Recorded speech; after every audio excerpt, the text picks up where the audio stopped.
자, 우리가 지난번까지 베드로후서 1장 본문 말씀을 가지고 종말의 영성 시리즈 우리가 말씀을 우리가 함께 나누는데요. 오늘부터는 좀 새롭게 이 빌레몬서, 약간 좀 생소하신 분들이 계실 텐데, 이 빌레몬서 말씀을 가지고 이 환대의 영성이란 과연 무엇인가에 대해서 우리가 같이 은혜를 나누고자 합니다. 자, 이 빌레몬서 뭐 아시는 분들 잘 아시는 것처럼 누가 썼을까요? 사도 바울이 쓴 편지입니다. 특별히 바울이 어디에서 이 빌레몬서를 썼느냐? 감옥에서, 로마의 감옥에 갇혀 있을 때 이 편지를 썼다. 그래가지고 일명 옥중서신 중에 하나가 바로 이 빌레몬서입니다. 뭐 에베소서, 빌립보서, 골로새서 다 옥중서신이죠. 그런데 이 빌레몬서도 마찬가지로 바울이 로마의 감옥에서 쓴 편지였어요. 그런데 여러분 보시는 것처럼 이 빌레몬서 길어요, 짧아요? 굉장히 짧습니다. 한 장밖에 안 돼요. 그 한 장도 25절밖에 안 됩니다. 30절, 30절도 안 넘어요. 굉장히 짧습니다. 성경 66권 가운데 장수로 한 장밖에 안 되는 성경이 그다지 많지 않습니다. 손가락에 꼽습니다. 어떤 성경이 있을까요? 자, 성경 66권 가운데 한 장밖에 안 되는 성경 어디? 유다서도 있고 요한 3서도 있고 또 어디도 있을까요? 구약 성경에도 있는데 여러분 혹시 아십니까? 오바댜 오바댜서도 한 장밖에 안 되는, 나중에 한번 오바댜서도 우리가 한번 살펴보죠. 참 이런 걸 볼 때 참 이 성경은 얼마나 신비한가, 얼마나 놀라운가. 뭐 다른 종교에도 많은 경전이 있잖아요. 이슬람, 이 무슬림들은 어떤 경전을 봐요? 꾸란이라고 그러죠. 꾸란. 불교에도 경전이 있고, 뭐 유교에도 경전이 있고, 다 종교마다 경전들이 다 있거든요.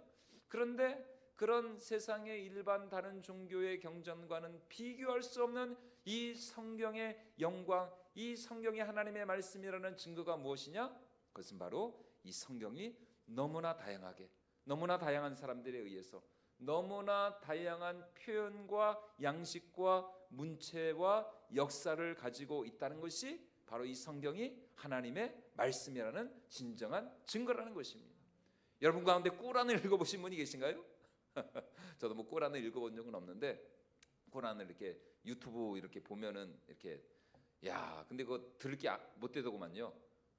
그 꾸란을 막 이렇게 하는데, 이거 뭐 도대체 이거 뭐 뭔 소리인지도 모르겠고 그냥 머리가 그냥 어지럽더라고요. 그래서 그냥 몇 초 그냥 듣다 그냥 꺼버렸어요, 유튜브. 하여튼 뭐 일단 뭔 말인지도 모르겠고, 그런데 하여튼 이 꾸란이라고 하는 이 경전, 이 지구상에도 이렇게 무슬림들이 굉장히 많잖아요. 몇십 억이 넘잖아요. 근데 이 꾸란을 비롯한 다른 모든 종교의 경전들은 그 양식이 똑같습니다. 똑같아요. 여러분 한번 보십시오. 불교도 그렇고, 뭐 이슬람도 그렇고, 뭐 유교도 그렇고, 그 형식이나 문체나 양식이 똑같습니다. 똑같아요. 근데 성경은 똑같아요, 안 똑같아요?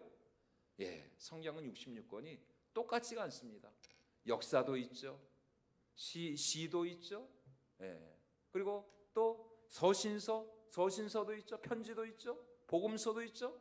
얼마나 여러분 다채롭고 다양하고, 얼마나 또 많은 저자들에 의해서, 또 얼마나 거의 뭐 한 3,000년, 3,500년간의 그 연대 그 기간 동안에 수많은 사람들에 의해서, 그들의 다 기질이 다르고 직업이 다르고 성향이 다르고 성품이 다르고, 그런데 놀랍게도 이 성경 66권이 창세기부터 요한계시록까지 똑같이 그 메시지와 그 중심, 핵심, 그 주제가 달라요? 똑같아요? 똑같다는 것이죠. 메시지는 똑같아요. 주제는 하나라는 것입니다.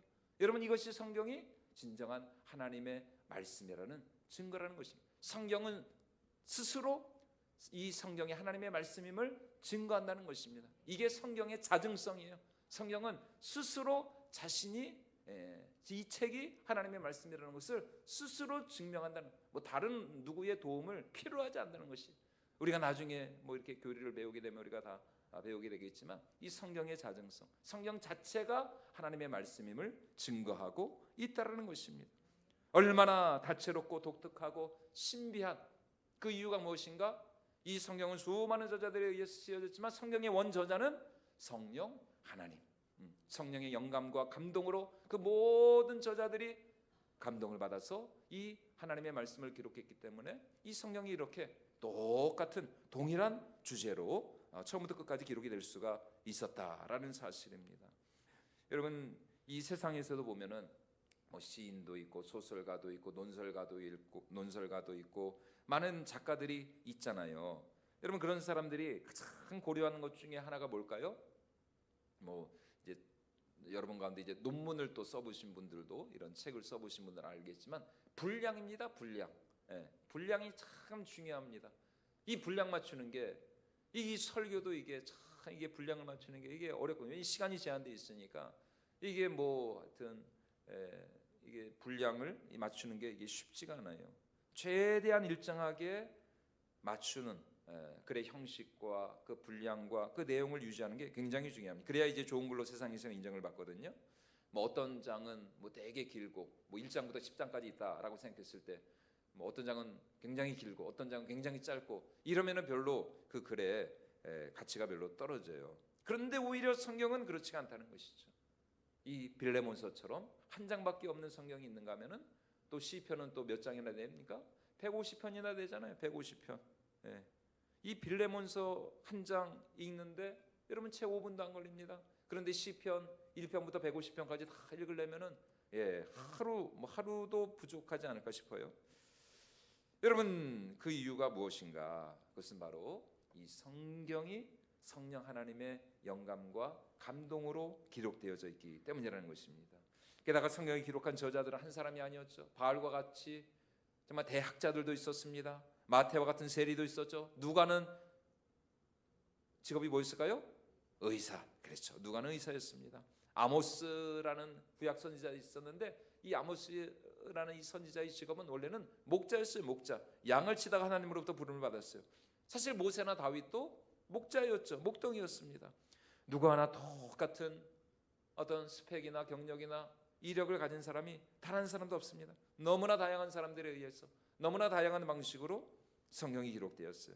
그런데 참으로 놀라운 사실은 앞서 말씀드린 것처럼 주제는 하나다. 성경의 주제는 누구일까요? 예수 그리스도. 예수 그리스도. 요한복음 20장 31절에서 말씀한 것처럼 이 성경이 곧 내게 대하여 증언하는 것이라. 예수 그리스도가 하나님의 아들이심과 곧 그로 말미암아 구원을 얻을 수 있다. 그것이 바로 이 성경의 중심 메시지라는 것입니다.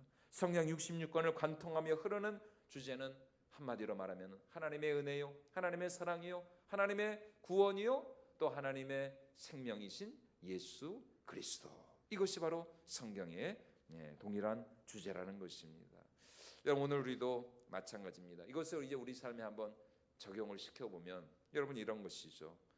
여러분, 여기 앉아 계신 여러분들 다 똑같아요? 달라요? 다 여러분들 다르죠? 다 다릅니다. 제가 아까 굉장한 비밀을 제가 들었습니다.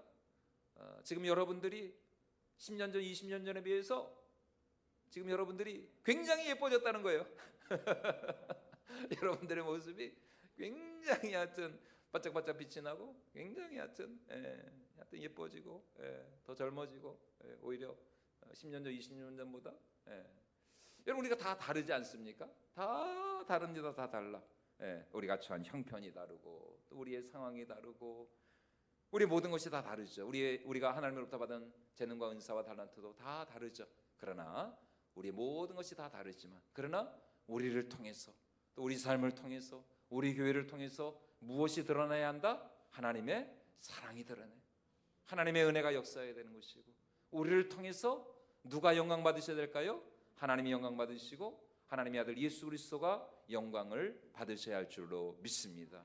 여러분, 그것이 성경인 것이고 여러분, 그것이 오늘 말씀의 사람들, 성경의 사람들인 우리의 진정한 사명이 되어야 한다는 것입니다. 우리가 다 다르지만 우리 삶을 통해서 언제나 하나님만이 영광 받으시고 하나님의 사랑과 생명과 하나님의 은혜가 우리 삶을 통해서 이 땅 가운데 흘러 넘쳐야 한다는 것입니다. 그것이 우리 인생의 유일한 비전이 되어야 되고 또 유일한 사명이 되어야 되고 여러분, 하나님의 은혜와 사랑이 내 삶의 진정한 주제가 되는 주제. 내 삶을 통해서 하나님의 사랑과 은혜가 날마다 드러나고 표현되어지고 또 역사하는 그런 일들이 있어야 한다는 것입니다. 다시 말해 하나님이 정말 나 여호와가 너희를 얼마나 사랑하고 아끼고 위하는지 이 말씀을 통해서 하나님의 사랑을 알고 이제 그 하나님의 사랑과 은혜를 받은 우리 삶을 통해서 이제 하나님의 사랑과 은혜가 이 땅 가운데 역사를 해야 한다라는 것입니다.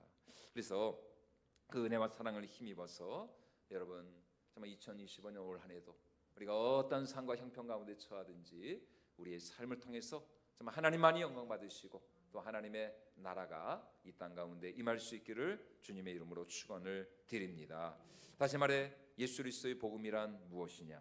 그리스도의 복음이 우리에게 주는 메시지는 무엇인가? 여러분 복음은 단순히 그리스도의 십자가로 말미암은 구원의 선물만이 아니라는 것입니다. 내가 받은 이야기만이 아니라는 것이요. 복음은 내가 받은 이야기일 뿐만 아니라 이제 내가 받은 하나님의 은혜와 사랑과 생명과 그 축복을 세상 가운데 흘려보내고 또 다른 사람들과 함께 나누는 이야기가 되어야 한다는 것입니다. 다시 말해 우리는 받은 자들일 뿐만 아니라 이제 어떤 사람들이 되어야 돼요? 우리가 받은 은혜와 사랑과 이 축복을 흘려보내고 다른 사람들과 함께 나누는 자들이 되어야 한다라는 것입니다. 한마디로 우리는 은혜를 받은 자들이자 동시에 우리가 받은 은혜를 함께 나누고 또 베풀며 섬기는 자들이 되어야 한다라는 것입니다. 이제 앞으로 우리가 이 빌레몬서의 이야기를 이제 우리가 살펴보게 될 텐데 여러분 이 빌레몬서의 이야기가 바로 그거예요. 빌레몬서에서 이제 우리는 세 사람의 등장 인물을 우리가 보게 될 것입니다. 한 사람은 지금 이 편지를 쓰고 있는 사도 바울, 그리고 또 한 사람은 이 편지를 받게 될 바로 이 빌레몬. 그래서 지금 이 편지의 제목이 빌레몬서예요. 이 편지를 받게 될 빌레몬이라는 사람, 그리고 또 한 사람, 또 중요한 사람이 있습니다. 사도 바울로부터 이 편지를 받아서 빌레몬에게 전달해 줄 누구일까요? 오네시모라는 사람. 오네시모. 바로 이 세 사람. 사도 바울, 빌레몬, 오네시모. 오네시모. 약간 일본어 같기도 하죠. 오네시모. 깽끼데사케. 오네시모. 갑자기 일본 이름 같네요. 하여튼 빌레몬서는 이 세 사람의 이야기예요. 다른 사람 나오지도 않아요. 이 세 사람밖에 안 나와요.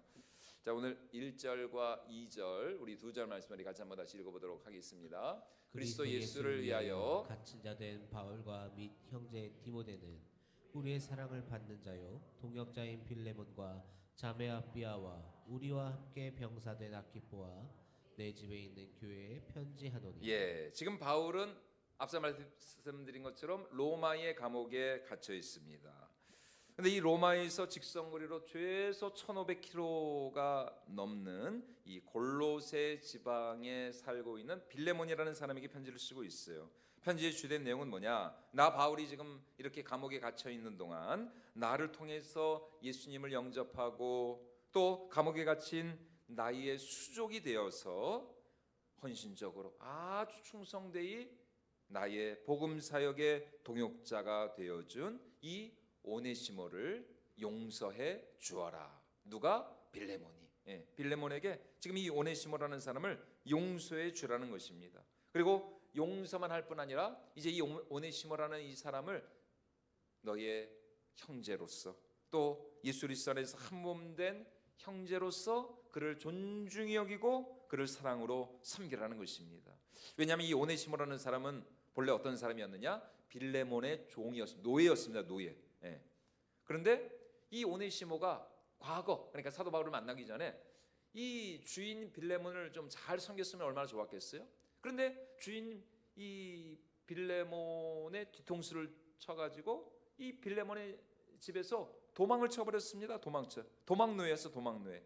사도 바울 당시 이 주인으로부터 도망친 노예들은 잡히면 최소 태형, 매를 맞아야 했고 아니면은 심한 경우에는 사형에 처해질 수도 있었어요. 우리가 잘 아는 것처럼 이 사도 바울 당시 노예들은 인격적인 대우를 받지 못했습니다. 그들은 단순히 말을 할 줄 아는 짐승, 물건이었어요. 주인의 재산 목록 가운데 하나였던 것이죠. 그래서 도망 노예를 몰래 숨겨주거나 아니면 받아준 사람 역시 동일한 처벌을 받을 수가 있었습니다. 우리나라에도 범인, 은닉죄 이런 게 있잖아요. 도망친 노예를 이렇게 숨겨주면 그 숨겨준 사람도 동일하게 벌을 받을 수가 있었어요. 그러므로 도망 노예였던 이 오네시모를 지금 자기 곁에다 두고 또 그로부터 도움을 받은 이 사도 바울 역시 오네시모와 마찬가지로 지금 빌레몬에게 어떻게 보면 큰 죄를 지은 것이라 할 수 있는 것이죠. 그러나 이제 우리가 앞으로 이 편지를 통해 살펴보겠지만 이제 바울이 빌레몬에게 하는 말이 무엇이냐? 사랑하는 나의 형제 빌레몬아, 이 빌레몬이 사도 바울을 통해서 예수님을 영접한 사람이거든요. 나의 형제 빌레몬아, 오네시모를 용서하라. 이 오네시모를 긍휼히 여겨주라. 그를 용납하라는 것입니다. 그를 다시 예전과 같이 따뜻한 마음으로 대하라는 것이. 그리고 이제는 단순히 너의 종이 아닌 이제는 주 안에서 한 몸 된 형제로서 그를 대하라라는 것입니다. 다시 말해 내가 나로부터 받은 그 예수 그리스도의 그 사랑의 복음, 그 용서의 복음, 그 화해의 복음을 기억한다면 너는 얼마든지 그를 용서할 수 있다. 오네시모를 용서할 수 있다. 이것이 바로 내가 받은 복음이고 이것이 바로 하나님의 은혜다. 지금 사도 바울이 빌레몬에게 이렇게 말을 하고 있는 것입니다. 여러분 우리가 한번 생각을 해볼 수 있죠. 만약 빌레몬이 이 편지를 받고 나서 사도 바울의 이 요청을 거부했다면 여러분 오늘 우리에게 이 편지가 전해질 수 있었을까요? 아니면 이 편지가 남아있지 않았을까요? 이 편지가 지금 우리에게까지 남아있을 리가 없죠. 그게 무슨 소리냐고. 내가 지금 저 오네시모 저놈 때문에 내가 얼마나 지금 열이 받았는데 나한테 도망치고 도망칠 때 그냥 도망치지도 않았거든요. 주인 빌레몬의 그 재산을 훔쳐가지고 도망쳤거든요. 그러니까 얼마나 이 빌레몬 입장에서는 저 오네시모가 참 괘씸하고 이 얼마나 참 나쁜 놈입니까? 그러니까 만약 빌레몬이 오네시모를 용서하지 않았다면 지금 이 편지를 들고 오네시모가 빌레몬에게 갔기 때문에 만약 빌레몬이 오네시모를 용서하지 않았다면 이 편지는 지금 우리에게 전해지지 않았을 것입니다. 그러나 여러분 오네시모는 용서했죠. 빌레몬은 용서했죠. 이 빌레몬은 오네시모를 용서했어요. 그래서 이 바울이 빌레몬에게 보낸 이 빌레몬서라는 이 편지가 오늘 우리에게까지 전해지게 되었던 것입니다. 여러분 오늘 우리도 마찬가지입니다. 여러분 예수 그리스도의 복음은 단순히 우리가 예수님 믿고 천국 가는 것 그 이상이라는 것입니다. 예수님의 복음은 우리의 영혼과 우리의 인격, 우리의 성품, 우리의 기질을 변화시키고 더 나아가 우리의 삶을 변화시키는 하나님의 능력이 되는 줄로 믿습니다. 우리의 영혼을 변화시키는 우리의 마음과 생각, 우리의 정서까지도 우리의 성품, 우리의 인격까지 변화시키고 그 변화된 인격과 성품이 우리의 삶을 변화시켜 나가는 것입니다. 다시 말해 예수님의 복음은 단순한 지식이 아니라 이번 주일날 말씀드린 것처럼 여러분 예수님의 복음은 지식이 아닙니다. 공부하는 게 아니에요. 예수님의 복음은 능력인 것이고 생명인 것이고 우리의 삶을 통해 증거되고 증명되어져야 할 하나님의 영광이라는 것입니다. 바로 그 능력이 무엇을 변화시킬까요? 우리 사이의 관계를 변화시키는 것이죠. 그래서 오늘 빌레몬과 오네시모처럼 노예가 변하여서 형제가 되고 원수가 변하여서 친구가 된 이 모든 것을 가능케 했던 것이 바로 하나님의 은혜고 하나님의 사랑이고 하나님의 용서였다는 것입니다. 여러분 하나님의 은혜와 사랑을 누가 전할 수 있을까요? 하나님의 은혜와 사랑을 받은 사람들만이 전할 수 있는 줄로 믿습니다.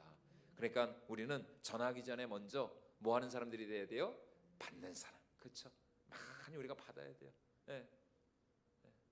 사랑을 받아본 사람만이 사랑할 수 있는 많이 우리가 받아야 됩니다. 하나님의 은혜, 하나님의 사랑, 하나님의 능력을 우리가 많이 받아야 그래야 우리를 통해서 하나님의 은혜와 사랑과 생명의 그 능력이 역사할 수가 있는 것입니다.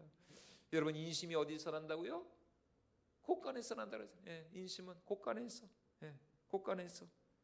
그러니까 여러분, 우리 마음의 곳간이 항상 하나님의 은혜로 충만해야죠. 내 마음의 곳간이 텅텅 비어 있다면 여러분, 우리는 줄 수 없습니다. 아이, 지금 뭐 내가 줄 것도 없는데 뭘 주겠어요? 지금 나 먹고 살기도 힘든데 뭘 주겠어요? 달라 그러면 오히려 그냥 짜증 나는 거예요. 오지 마 그러면서.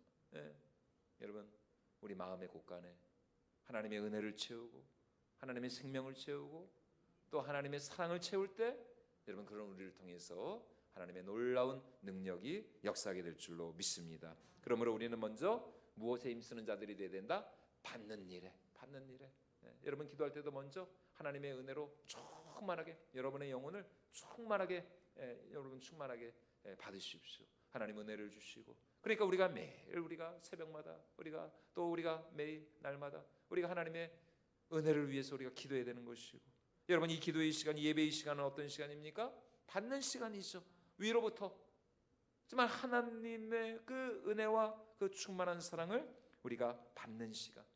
그래서 하늘의 문이 열려져야 되고 은혜의 문이 열려져야 되고, 이 기도와 예배 시간을 통해서 우리가 하나님의 충만한 은혜를 받아야 내 영이 살고, 그리고 그런 나를 통해서 우리 가정이 살고 우리 교회가 부흥하고 또 우리의 직장과 우리의 일터와 또 이 나라와 민족이 살아나게 될 줄로 믿습니다. 그러므로 하나님의 은혜를 더욱 사모하는 저와 여러분들이 모두가 될 수 있기를 주님의 이름으로 축원을 드립니다.